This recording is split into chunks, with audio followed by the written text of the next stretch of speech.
ഇന്നേ നമുക്ക് ഈസി ആയിട്ട് ഒരു പുഡിംഗ് ഉണ്ടാക്കിയാലോ? എല്ലാവർക്കും ഉണ്ടാക്കാൻ പറ്റുന്നതാണ്. അപ്പോൾ നമുക്കത് ഉണ്ടാക്കാം.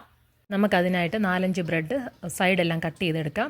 പിന്നെ 2 ഗ്ലാസ് പാലിനകത്ത് നമുക്ക് അടുപ്പ് വെച്ച് ചൂടാക്കാം. ചൂടായി വരുമ്പോൾ ഏലക്കാപ്പൊടിയും പിന്നെ 2 ടേബിൾ സ്പൂൺ പഞ്ചസാരയും കണ്ടൻസ് മിൽക്ക് ഒഴിച്ച് നമുക്ക് നല്ലപോലെ മിക്സ് ചെയ്തെടുക്കാം.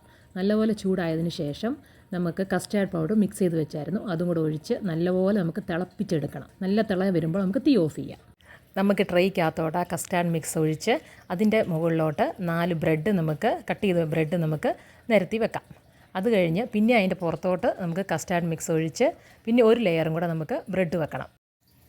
ബാക്കി വരുന്ന മിക്സ് കൂടെ നമുക്കതിലൊഴിച്ച് നമുക്കത് സെറ്റ് ചെയ്യാനായിട്ട് വെക്കാം. ചൂടൊക്കെ ആറിക്കഴിയുമ്പം നമുക്ക് വിപ്പിംഗ് ക്രീമും കണ്ടൻസ് മിൽക്കും കൂടെ മിക്സ് ചെയ്തിട്ട് സെറ്റായതിൻ്റെ മുകളിലോട്ട് നമുക്കിത് ഒഴിച്ചു കൊടുക്കാം. അത് സെറ്റായതിന് ശേഷം നമുക്ക് കുറച്ച് ബദാം കട്ട് ചെയ്ത് അതിൻ്റെ മുകളിൽ ഇടാം. അങ്ങനെ നമ്മുടെ പുഡിംഗ് ഇവിടെ റെഡി ആയിട്ടുണ്ട്. ഞാനൊന്ന് മുറിച്ച് നോക്കാമേ.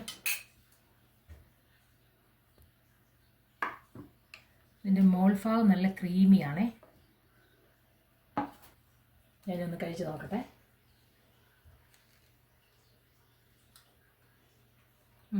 സൂപ്പറാട്ടോ. അപ്പൂ നേരത്തെ അപ്പൂ എങ്ങനെയുണ്ട് അപ്പൂ? സൂപ്പർ. Thank you.